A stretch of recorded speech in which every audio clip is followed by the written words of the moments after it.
Yo, what is good, everybody? It is your boy, Golden Falls, Golden What Ifs, whatever you want to call me, and I'm back. This is the finale of What If Deku had a super suit, and yeah, I'm excited to wrap this all up. I mean, this is obviously a series that I personally, I did personally enjoy it. Obviously the viewership wasn't the best, but I'm not here to complain. I'm not really worried about that too much, at least at this moment. As you guys know, I am in a hotel right now, so it's a little sporadic with what I'm doing. Like, I'm trying to record these and do this and do that. I know some of you are like, hey, like, you know, take a break, stuff like that. Hey, I hear you, but as much as I love making this content, I also need to make it so I can make money. So it's a little bit here and there. I love the content, but I also got to make it to make money. So it's kind of like a two birds with one stone type of situation, you could call it. Now, with that said, I won't talk more about that. I'll stop rambling on. I want to get right into the finale, so let's get it. Izuku Midoriya is about to continue his journey as a hero student. To be honest, this hero journey, though, is a little bit lackluster. Izuku just continues to train. He works with his classmates. Shoot, he even works with other classes, being that of Class 1B. I mean, they even have a bit of a Class 1A versus Class 1B type of training session, or the joint training session overall. And let's just say it is pretty damn beneficial for one Izuku Midoriya, because Izuku, let's just say, continues to evolve even more. And during this battle, while he actually utilizes his extremely advanced exoskeleton suit, he continues to work with his other classmates and just continues to evolve even further, even awakening another quirk, being that of smoke, or smoke screen. Now, Izuku would obviously win against Class 1B, and there would be a lot of kind of downtime / peacetime throughout this period of time. Now, he would kind of work with his suits and continue to evolve his suits, and they even continue to create something that he's really excited about. And it's just going to be a surprise for somebody that is really near and dear to him. Now, during this time, though, he does take trips here and there to different agencies, works with them, and works with people like Endeavor or Sir Night-Eye, and even goes to the United States every so often to actually work with Melissa Shields on some new prototypes that they're currently working on. But like I said, there's a lot of peacetime during this time, and there's a lot of kind of just training and working hard, and exactly what a My Hero Academia is supposed to be. Right, it's supposed to be heavily academia, so they continue to train and do all these things. But eventually, there would be whispers about this thing, this odd-looking thing. It seems that people have found a weird-looking creature that lays dormant within a mountain. This creature is ginormous. I mean, we're talking ginormous. And this creature right here is kind of an odd thing, because they begin to think like, okay, well, what is this thing? I mean, what is it going to do? What does it do? And, well, this thing is known as Gigantomachia. Gigantomachia is a ferocious creature, but he continues to lay dormant for quite a while. Gigantomachia not really able to do much and not really doing anything in general. Izuku just kind of hears about this, but doesn't know like a ton about it. Obviously, he's not really kept in the loop extremely heavily, because he is just a student, to be fair. Like, he's not going to be kept in the loop on every little thing, so he actually doesn't know what's really going on with it, but it does hear some extra things, you know what I mean? Like, here's some things about this or that, and he kind of just thinks to himself, like, this is definitely an odd situation to be in. I mean, very odd to be in. Now, they continue working hard, training and studying. Eventually though, they would actually all be gathered together because there was basically a hearing on this area or this city that was actually overrun and overthrown, and now is basically or subsequently a place for villains themselves, being that of the Meta Liberation Front. Now the heroes have debated with dealing with this little city, but now it is time for them to actually deal with it. And Izuku would be a part of the task force. But during this time, they do struggle quite a bit with some of these people that are there, in terms of just how coordinated and how technical they are. But when Izuku starts barreling through and basically knocking out multiples at once, it's obvious how much Izuku has truly been progressing throughout this time, because he begins to use Black Whip to gather them all up, knocking them out, and basically leading him to the final boss, being that of Redestro. And this right here, well, this is a challenging fight, and a fight that Izuku would slightly struggle with, but it is a fight that Izuku is 1000% prepared for. His suit has now allowed him to unlock 100% of One For All, and on top of that, his suit now kind of amplifies the other quirks that he has awakened, being that of Black Whip and Smokescreen. And there's a good chance that if he awakens even more quirks throughout this time, maybe on the off chance that, you know, he would need some help in the future or something like that, he would continue to just evolve more and more.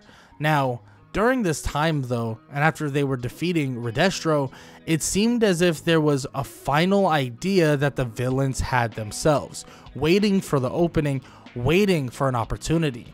Because when the raid or the siege on this small city or small town would occur, Gigantomachia would awaken fully and charge toward the prison that currently holds some of the most dangerous villains in ever existence, at least in Japan. After the Meta Liberation Front was defeated, they would all think that everything is, you know, all sweet and dandy, but that's until they get calls about Gigantomachia, or this giant monster, about to basically smash into the prison.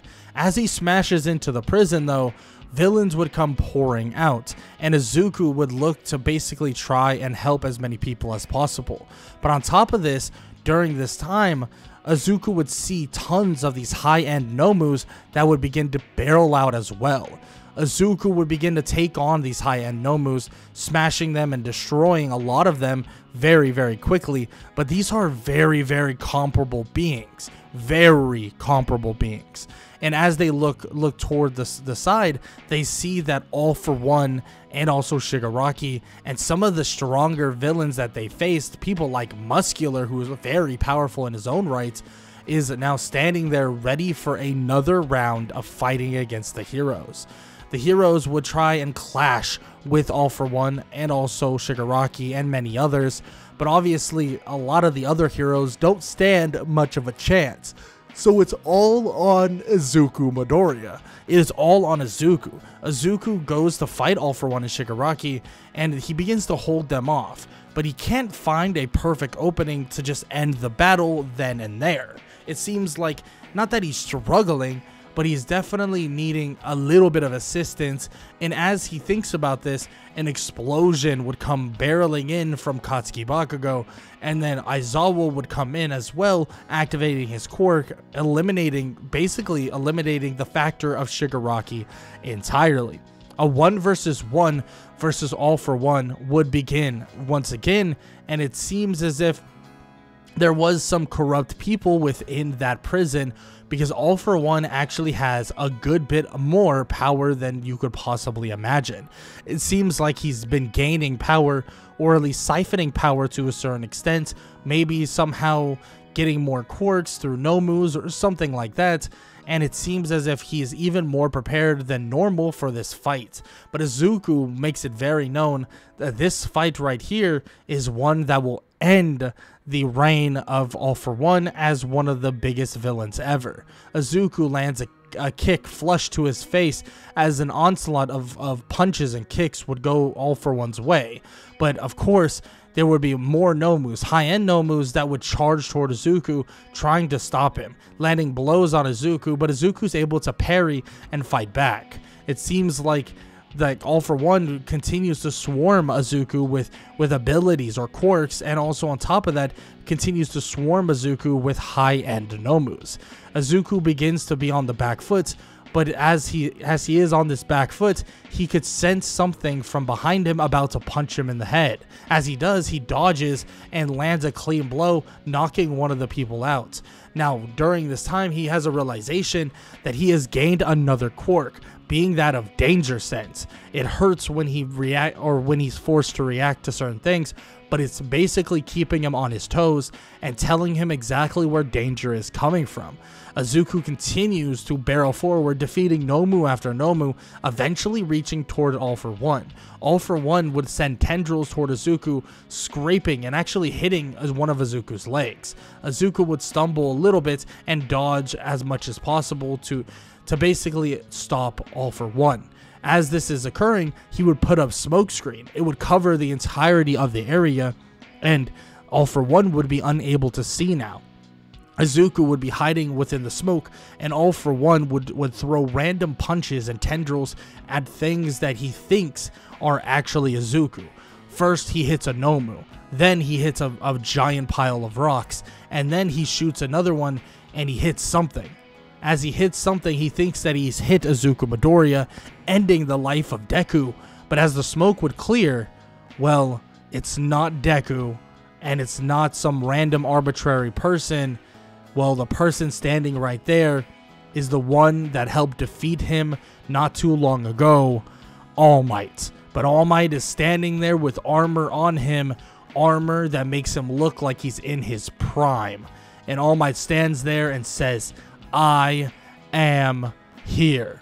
And he says that, and he tells All For One that this is his fight. A fight between, well, him and All For One. And this one is going to put him away into prison for good. Izuku would stand right next to his mentor and also his teacher, and they would charge forward, both shouting, "United States of Smash." A robot or a robotized type of suit version of All Might, and Izuku, who is amped up on 100% of One For All and has a specialized suit that they've been basically progressing for a long time, now finishing off the final gambit of All For One. But as All For One is out cold and completely defeated, they would hear the rumblings of one more person, that being Gigantomachia, who is still not down for the count. Charging toward Izuku and All Might, immediately Izuku begins to tie his legs with, of course, Black Whip, and All Might begins to throw a barrage of punches and strikes, trying to land anything that would be critical to this monstrous beast, eventually collapsing it to the ground, and they were able to subdue it, and Izuku would hold the monster still with the help of All Might, holding him still so that Midnight could then overwhelm it with her own pheromones. As she does this, the monster would begin to slowly but surely pass out, unable to actually just withstand the pheromones that are being shot at him, and eventually Gigantomachia would have his head rested on the ground and would be out cold entirely. Izuku and All Might standing above as everybody stands there and looks toward them, as this is truly the passing of a torch. From All Might to Deku, this right here is the next #1 hero, and that is the reality of it all. Izuku would then go on to be one of the greatest heroes ever. Now, he may or may not be looked at as favorably as All Might, but nonetheless, the impact that Izuku would hold, the impact that Izuku would have on this entire world, the entire world of My Hero Academia, would be undoubted. Bringing this technology, bringing super suits and bringing different technologies and expanding technologies to the forefront, and on top of that, protecting those at such a young age, all the way up until he's in his 20s, 30s, 40s, and as he grows old, Izuku continues to protect the younger generation and continues to be a role model for that generation to come. But what is Izuku? What truly becomes of Izuku? The story of My Hero Academia may end here, but Izuku's story in the long run does not. Now, with that said though, that is where we're going to end off this what if. What if Deku made a super suit? Or what if Deku made a super suit earlier on? Now, if you enjoyed, please show some love, leave a like, leave a sub, leave a comment down below. This is just my take on what I think would happen if Deku decided to make a super suit extremely early on, being that he was a very intelligent kid or person. Now again, a quick little spoiler warning, because this whole series was based around an idea that, well, was a spoiler, but I wanted to say that I do not have an issue necessarily with Izuku losing his powers. My main issue is people not remembering what he did, what he sacrificed, and on top of that, Izuku could have been so much more even after losing his powers, losing his quirk, losing One for All. He could have still been something great, right? We know how smart Izuku is. We know his intelligence. You know, he's not like All Might. He's far from what All Might was. All Might was just kind of like a brute in a way. Like, he was smart, don't get me wrong, but All Might wasn't as smart as Izuku was. Izuku was extremely intelligent, studied quirks all the time, and I feel like having him be kind of downgraded in that way, where they don't remember him as this hero, but he could have been a hero that was, you know, deemed like the greatest hero alive, kind of, and still taught the next generation, which the whole teacher angle I'm not against, but it's really just people not knowing who he truly was and how he basically dug them out of the dark side of Japan and sacrificed everything for them. Now, I know his friends eventually get him a super suit and stuff like that. It is a bit of an awkward ending. It definitely is, but that's kind of my take on the ending of My Hero Academia, which yeah, you got a little extra tidbit out of me. Maybe I'll do a whole video about how I feel about the ending of My Hero Academia if you guys want to see that. But nonetheless, I hope you guys enjoyed the video, and if you did, leave a like, leave a sub, leave a comment down below, all that good stuff. And yeah, that's all I gotta say. Hope you guys have an amazing day, and I hope you enjoyed the series. Later.